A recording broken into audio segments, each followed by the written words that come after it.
Hello everyone, आज हम लोग एक बार फिर लेके आए हैं नेशनल इनकम का पार्ट 2। और नेशनल इनकम के इस चैप्टर में हम लोग पढ़ेंगे डिफरेंट टाइप्स ऑफ इनकम। ठीक है, तो टाइप्स ऑफ इनकम के साथ साथ हम लोग इसमें गाइस टाइप्स ऑफ गुड्स भी पढ़ेंगे। तो डिफरेंट टाइप्स ऑफ गुड्स भी देखने के बाद फिर हम लोग आगे बढ़ेंगे नेशनल इनकम की साइड। सबसे पहले हम बात करते हैं आज फैक्टर इनकम की। फैक्टर इनकम के लिए आपको प्रीवियस चैप्टर का याद होगा, फैक्टर्स क्या क्या होते हैं। फैक्टर्स अपने आप में फैक्टर ऑफ प्रोडक्शन जो अपन प्रोडक्शन में डालते हैं, यानी कि हाउस होल्ड देता है फर्म को, और फर्म अगेंस्ट में कुछ फैक्टर पेमेंट्स करती है। और फैक्टर जो पेमेंट्स करती है, जैसे रेंट हो गया, वेजेस हो गया, इंटरेस्ट हो गया, प्रॉफिट हो गया, है ना। इस तरह के पे आउट्स करती है फर्म, किसको? हाउस होल्ड को। हाउस होल्ड के पॉइंट ऑफ व्यू से यही चीज़ें तो फैक्टर इनकम है। यहाँ पर एक बार देख लेते हैं। Factor income refers to income received by factor of production for providing factor services, यानी कि फैक्टर सर्विसेज प्रोवाइडिंग के बेस पर, यानी कि factor of production land labour capital के बदले में हमको अगेंस्ट में जो भी पैसा मिल रहा है वो सारा है किसमें? प्रोडक्शन प्रोसेस के through. It is two sided concept, यानी बायलैटरल कॉन्सेप्ट है, यूनिलैटरल नहीं है। बायलैटरल इसलिए है कि आपने कुछ दिया और बदले में लिए, यानी कि फर्म ने हाउस होल्ड ने फर्म को लैंड लेबर कैपिटल दिया और बदले में फर्म ने हाउस होल्ड को रेंट दिया, प्रॉफिट दिया, इंटरेस्ट दिया, वेजेस दिया, इस तरह से दिया। ठीक है, विच मीन्स फैक्टर इनकम। इसको फैक्टर इनकम भी कह सकते हैं। It is earn for contributing to production process, यानी कि एक पर्टिकुलर प्रोडक्शन प्रोसेस में उसके कंट्रीब्यूशन के अगेंस्ट में जो भी पैसा मिला। जैसे मैंने एक कपड़े की फैक्ट्री खोली, और कपड़े की फैक्ट्री जब खोली तो उसमें मैंने जो है लेबर हायर करे थे। लेबर ने मेरे यहाँ पर काम करा, मैंने उसको बदले में पैसा दिया। तो लेबर ने प्रोडक्शन प्रोसेस में कंट्रीब्यूशन दिया, है ना। उस कंट्रीब्यूशन के अगेंस्ट मैंने उसको वेजेस दी, सैलरी दी, जो भी दिया वो हमारा उसका फैक्टर इनकम हो गया। बोलो हाँ या ना। It is included in the national income and domestic income. तो ध्यान रखना, जो भी एक बंदे को पैसा मिलता है उसको अपन नेशनल इनकम या डोमेस्टिक इनकम में एड ऑन करते हैं। इट इज अर्निंग कॉन्सेप्ट, इसको हम अर्निंग कॉन्सेप्ट भी कहते हैं। Rent, wages, interest and profit. Factor income, मुझे नहीं लगता कि अब आपको कोई डाउट होगा। फैक्टर इनकम एक्चुअली क्या है? पॉइंट ऑफ व्यू का फर्क है। लेबर के पॉइंट ऑफ व्यू से इनकम है और प्रोड्यूसर के पॉइंट ऑफ व्यू से एक एक्सपेंडिचर है। तो फैक्टर पेमेंट्स भी कहते हैं इसको, अगर प्रोड्यूसर का पॉइंट ऑफ व्यू है। और अगर वर्कर का पॉइंट ऑफ व्यू है तो ऑब्वियसली उसके लिए इनकम है। ठीक है, factor income of normal resident of a country is included the national income like rent, wages, interest and profit. It is factor income from the owners point of view and from the producers point of view it is a factor payment. तो देखो, हमने यहाँ पर clear cut लिखा भी है कि ये हर किसी का अपना अपना पॉइंट ऑफ व्यू, किसका पॉइंट ऑफ व्यू मैटर करता है, लेकिन ये अलग अलग होता है। फिर आते हैं अपन ट्रांसफर इनकम पर। तो ट्रांसफर इनकम क्या होती है? ठीक है, it refers to income receive without doing any productive activity. आप गैस करो कि बिना प्रोडक्टिव एक्टिविटी के ऐसा कौन सी इनकम है जो देगी? तो हाँ, मिलती है। हाँ, मिलती है। कौन सी? मैं 65 साल का हो गया, मुझे गवर्नमेंट पेंशन दे रही है, तो मैंने 65 साल का होके क्या उखाड़ लिया? कुछ नहीं, लेकिन गवर्नमेंट दे रही है। तो बूढ़ों को जो पेंशन मिलती है वो ट्रांसफर इनकम है। ठीक है। दूसरा, एक बंदे ने स्कॉलरशिप ली, भाई स्कॉलरशिप तो उसको मार्क्स में मिली ना, लेकिन उसके अगेंस्ट में अगर उसको जो पैसा मिल रहा है वो उसकी है। आप इससे भी छोड़ो, मेन तो आप ये देखो कि अनएम्प्लॉयमेंट अलाउंस, एक बंदा बेरोजगार है ना, कुछ भी नहीं कमा रहा, अनएम्प्लॉयड है, उसको गवर्नमेंट पैसा दे रही है कि भाई तू बेरोजगार है, ले 500 रुपये ले, 1000 रुपये ले, महीने के लिए जो अमाउंट ले, सडन अमाउंट। वो ट्रांसफर इनकम का पार्ट आता है। अगेन एक बार पढ़ते हैं। It refers to income received without doing any productive service in return. It is unilateral, यानी कि ये ध्यान रखना वन साइडेड है। वन साइडेड किसको? गवर्नमेंट से किसी बंदों को। It is not included in national income and domestic income, like pension, जो पेंशन मिलती है, scholarship, unemployment and pocket money etcetera. It is a receipt concept. Gifts दिया आपने किसी को, अनएम्प्लॉयमेंट अलाउंस दे रहे हैं, डोनेशन दे रहे हैं, स्कॉलरशिप दे रहे हैं, ये सारा ट्रांसफर इनकम है।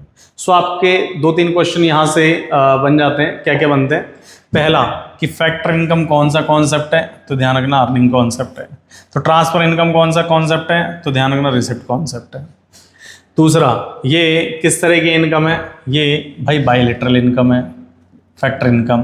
तो ट्रांसफर इनकम कैसी है भाई? ट्रांसफर इनकम जो यूनिलैटरल है, क्योंकि वन साइडेड है, वो किसी चीज़ के अगेंस्ट में मिल रही है, यानी कि आप फैक्टर ऑफ प्रोडक्शन के अगेंस्ट में जब आप कर रहे हैं तब जाके आपको फैक्टर इनकम मिलती है, ये बिना कुछ करे मिलती है, ठीक है। तो ये आप दोनों में डिफरेंस है। अब कोई पूछ सकता है कि भैया ये स्टार बना के लिखा भी हमने, tax is the transfer income of government. Tax जो है गवर्नमेंट की transfer income, where subsidies are the transfer payment of the government. Government को जो टैक्स मिलता है वो ट्रांसफर इनकम है, यानी कि बिना कुछ करे ही मिल रहा है। और जो सब्सिडीज़ हैं वो गवर्नमेंट की साइड से ट्रांसफ़र पेमेंट है, लेकिन बंदे की साइड से ट्रांसफ़र इनकम है। तो ये आपको ध्यान रखना पड़ेगा। फिर आते हैं गाइज हम लोग नेक्स्ट टॉपिक पर, और नेक्स्ट टॉपिक हमारा बड़े काम का, types of goods produce in the economy.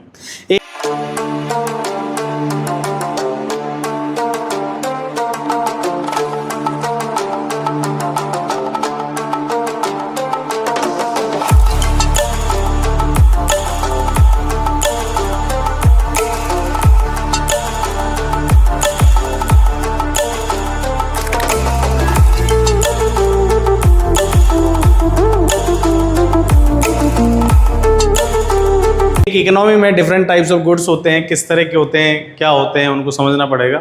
Generally हम लोग बार बार कह रहे थे free flow of goods and services, free flow of goods and services, चाहे CFI हो चाहे नेशनल इनकम, बट ऐसा नहीं है। जब अपन बात कर रहे हैं free flow of goods and services, तो अब बात आ रही है गुड्स कौन सा भाई? गुड्स तो बहुत तरह के होते हैं। सो अपन पढ़ रहे हैं अब गुड्स के टाइप। तो गुड्स के टाइप के लिए सबसे पहले अपन को पढ़ना पड़ेगा भाई, देखो मैं आपको वैसे ही बता रहा हूँ पहले कि एक तो होता है रॉ मटेरियल, एक होता है इंटरमीडिएट गुड्स, एक होता है फिनिश गुड, ठीक है। आप अकाउंट्स की लैंग्वेज में इसको रॉ मटेरियल कहते हैं, इसको WIP भी कहते हैं, वर्क इन प्रोग्रेस, और इसको फाइनल गुड्स भी कहते हैं, finish good, final good, whatever.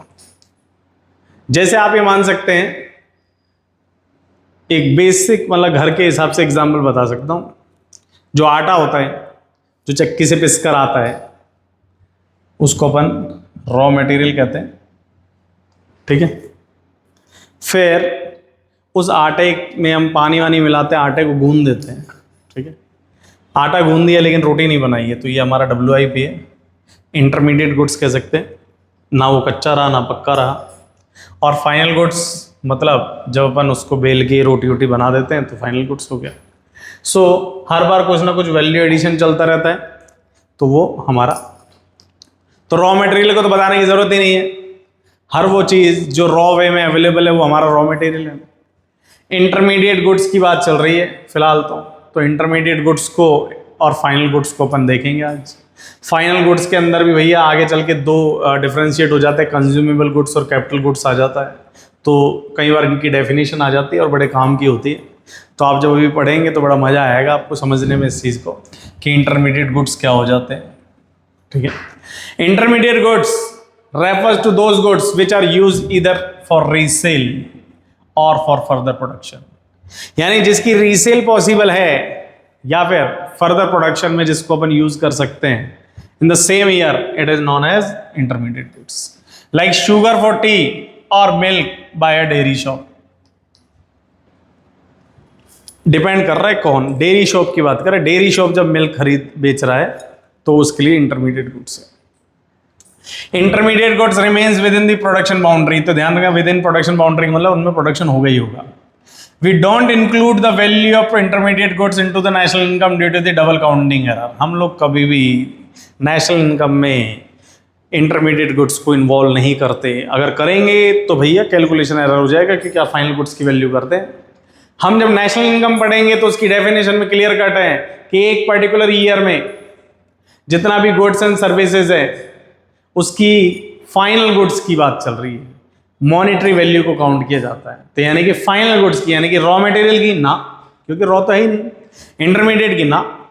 तो याद रखना इंटरमीडिएट गुड्स को अपन नेशनल इनकम में इंक्लूड नहीं करते, तो इसलिए इसका पढ़ना बहुत जरूरी है कि एक्चुअल में किसको हम इंक्लूड करेंगे और किसको नहीं करेंगे। तो याद रखना फाइनल गुड्स को इंक्लूड करेंगे, इंटरमीडिएट गुड्स को अपन इंक्लूड नहीं करेंगे।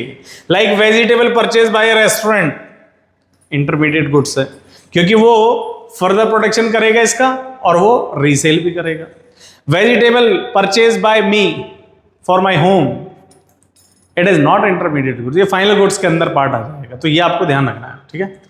Books purchase by book seller, intermediate goods है, क्योंकि वो रीसेल करेगा उसकी from the wholesaler. Seeds purchase by a farmer, again वो उससे फर्दर प्रोडक्शन करेगा या रीसेल करेगा, रीसेल तो खैर नहीं करता, फर्दर प्रोडक्शन करता है, तो इंटरमीडिएट गुड्स आ जाएगा, ठीक है। तो आपको ये चीज ध्यान रखनी है। इफ ट्रक्स, एयरक्राफ्ट और other weapon etcetera are purchase by government for military purpose, then it is considered as an intermediate goods, not final goods, as they are used to produce defensive services, not for the market sale. So government अगर इन सब चीज़ों का further production के लिए या services के लिए किसी और के लिए खरीद रही है, तो उसको अपन क्या कहेंगे, intermediate goods. If machine is bought by a firm for resale, then it is intermediate goods. Otherwise, at every situation, machine bought or purchased will be considered as final goods. तो हमने बार बार ये चीज़ कही है, मशीन अपने आप में, क्योंकि अभी हमने क्या आपको फाइनल गुड्स नहीं पढ़ा है, तो आगे चल के अपन जब फाइनल गुड्स पढ़ेंगे तो आपको सॉरी तो वो है। तो भाई मशीन अगर मान लो किसी फर्दर प्रोडक्शन के पॉइंट ऑफ व्यू से या फिर रीसेल के पॉइंट ऑफ व्यू से यूज़ की जा रही है, तो उसको अपन इंटरमीडिएट गुड्स कहेंगे, ना कि तो कुछ और कहेंगे, ठीक है। अब अपन बात करते हैं फाइनल गुड्स की, ठीक है।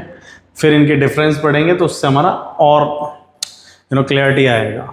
एक ही चीज़ को जितना स्लो पढ़ोगे, जितनी बार पढ़ोगे, तो उससे आपको क्लियरिटी आएगी। तो ये नेशनल इनकम एक ऐसा है कि इसको अगर आपने 2-3 बार सुन लिया अच्छे से, कुछ मत करो, सिर्फ सुन लो अच्छे से, तो भी आपका क्लियर हो जाएगा। ऐसा कोई रॉकेट साइंस नहीं है। सो फाइनल गुड्स की अगर बात करें तो final goods refer to those goods which are use either for consumption और फॉर इन्वेस्टमेंट। या तो वो कंज्यूम हो रहा होगा या फिर वो इन्वेस्टमेंट हो रहा होगा। It include goods purchase by consumer household like rice, wheat, goods purchase by firm for capital formation of investment like machinery.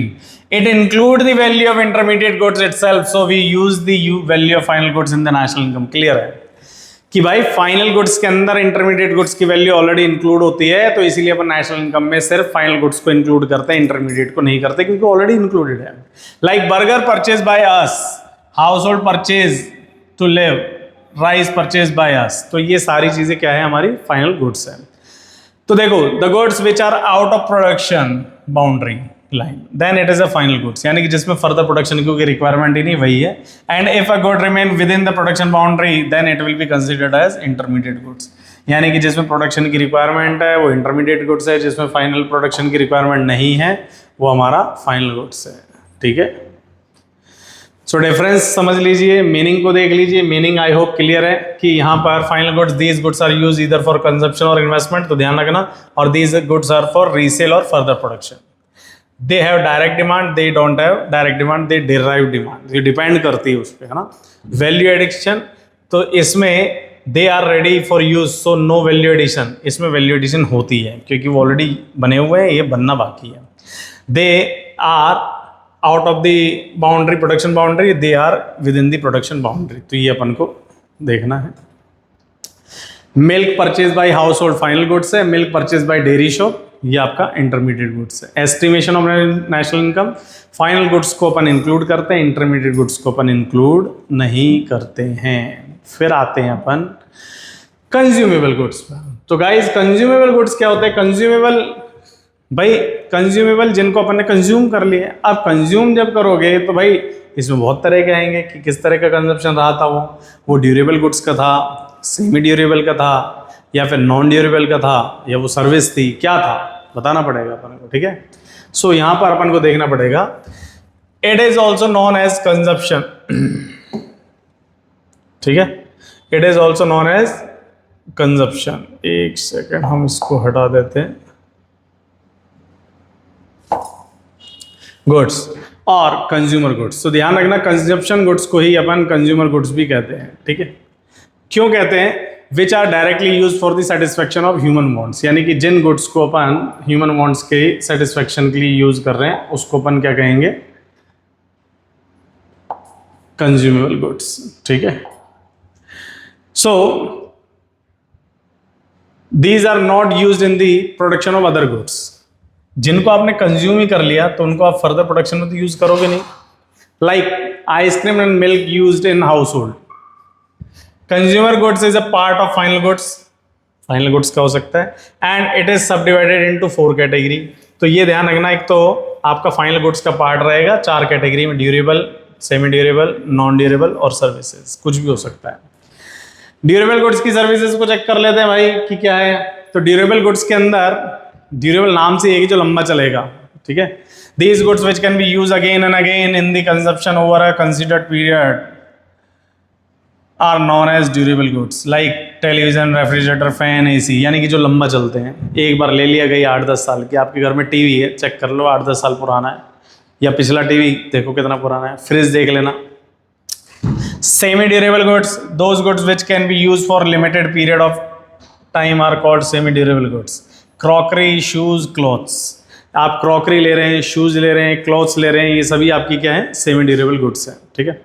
Non durable goods, तो नॉन ड्यूरेबल गुड्स के अंदर हमारा क्या आ जाता है, goods which are used up in single act of consumption are non as non durable goods. यानी कि जिसको आप सिंगल टाइम यूज कर सकते हो। जैसे do goods can not be use more than once, they lose their identity और single act consumption. Like milk, एक बार पी लिया खत्म। Bread, food, grain, paper, whatever. तो इन सभी चीज़ों की अगर अपन बात करेंगे तो इनका जो कंजप्शन है, जिसका अपन एक ही बार यूज कर सकते हैं। फिर आती है सर्विसेज। सर्विसेज हमेशा दी जाती है या सर्विसेज ली जाती है, ठीक है।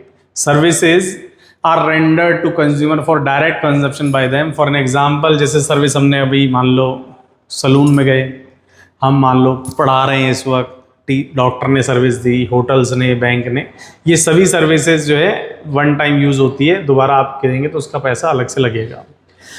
फिर गाइस बात करते हैं हम कैपिटल गुड्स की। तो कैपिटल गुड्स क्या होते हैं? Capital goods are those final goods. अब याद रखना, फाइनल गुड्स का ही पार्ट चल रहा है capital goods, which help in the production for the other goods and services. यानी कि ऐसे गुड्स कैपिटल गुड्स होते हैं जो फाइनल गुड्स तो होते हैं लेकिन अदर गुड्स एंड सर्विसेज के प्रोडक्शन में काम आते हैं। Plant and machinery capital goods है क्योंकि इससे फर्दर प्रोडक्शन होगा और अगला वाला होगा। These goods are durable in nature, treated as final goods in the production process. यानी कि इनको अपन ड्यूरेबल भी कहते हैं, ऑब्वियसली ड्यूरेबल रहेंगे। All capital goods are producer goods but all producer goods can not be capital goods. यानी कि जितने भी कैपिटल गुड्स है वो प्रोड्यूसर के काम आएंगे, लेकिन जितने भी सारे प्रोड्यूसर के गुड्स है क्या वो कैपिटल गुड्स होंगे? ये जरूरी नहीं है भाई। ये तो श्योर ना कि जो भी कैपिटल गुड्स हो सारे प्रोड्यूसर के, लेकिन सारे प्रोड्यूसर गुड्स कैपिटल हो जरूरी तो नहीं ना। तो ये ऐसा हो सकता है, ठीक है। अब अपन बात करते हैं इनकी प्रोड्यूसर गुड्स की, कि प्रोड्यूसर गुड्स हमने किसको कहा ताकि हम कंपेयर है।